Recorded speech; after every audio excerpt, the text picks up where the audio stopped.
الحمد لله رب العالمين الرحمن الرحيم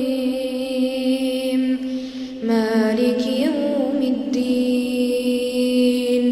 إياك نعبد وإياك نستعين اهدنا الصراط المستقيم صراط الذين أنعمت عليهم غير المغضوب عليهم ولا الضالين آمين.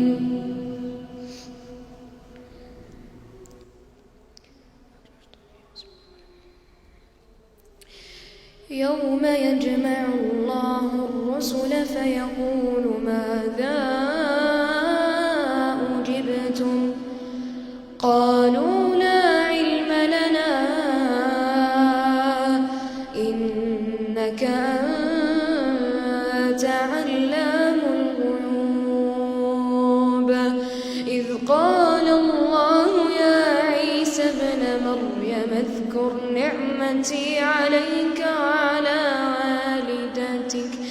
إذ أيدتك بروح القدس تكلم الناس في المهد وكهلا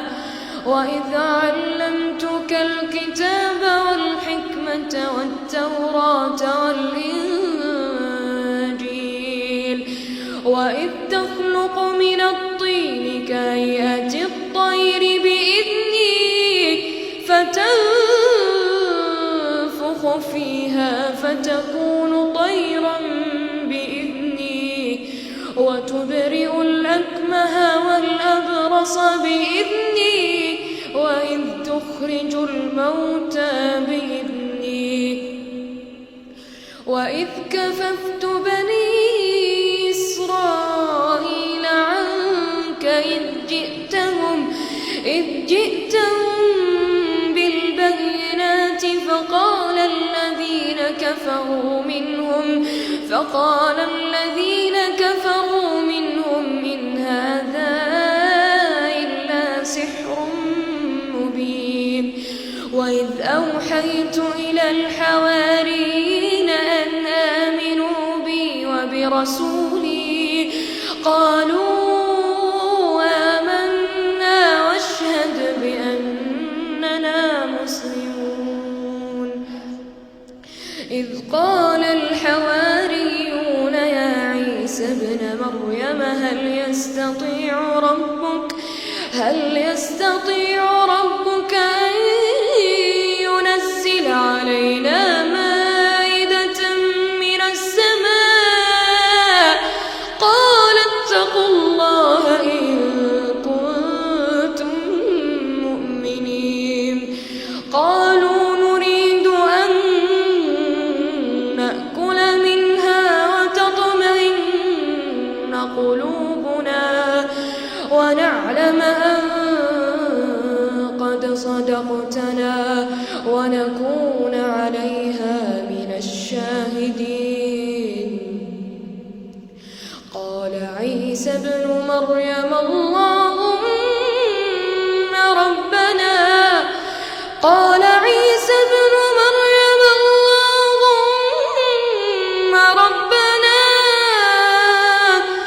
أنزل علينا مائدة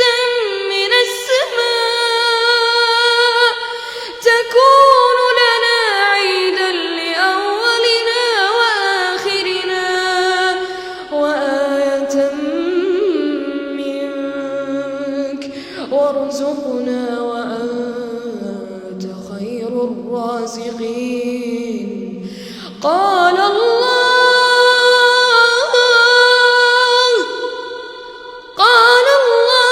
إني منزلها عليكم فمن يكفر بعد منكم فإني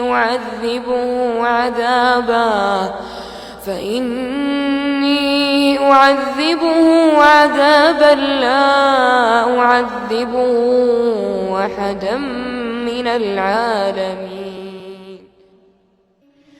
وإذ قال الله يا عيسى ابن مريم أنت قلت للناس اتخذوني وأمي إلهين من دون الله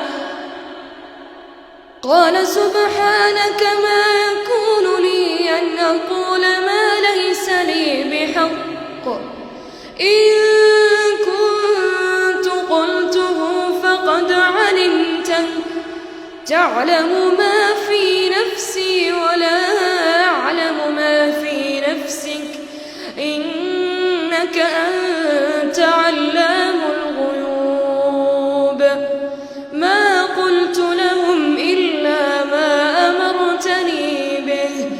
أن اعبدوا الله ربي وربكم وكنت عليهم شهيدا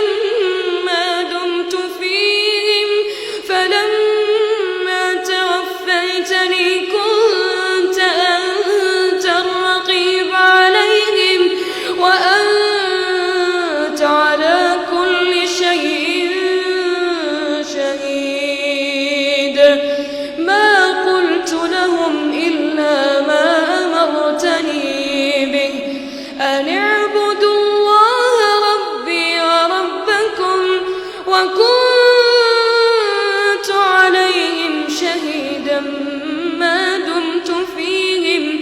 فلما توفيتني كنت أنت الرقيب عليهم وأنت على كل شيء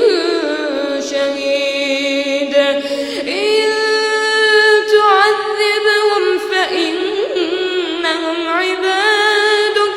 إن تعذبهم فإنهم عبادك إن تعذبهم فإنهم عبادك وإن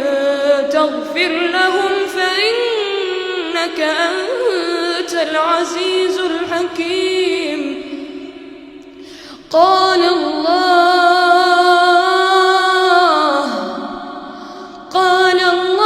هذا يوم ينفع الصادقين صدقهم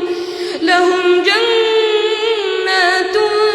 تجري من تحتها الأنهار خالدين فيها أبدا رضي الله عنهم ورضوا عنه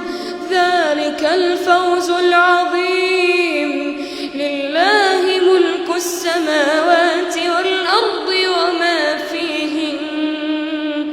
وهو على كل شيء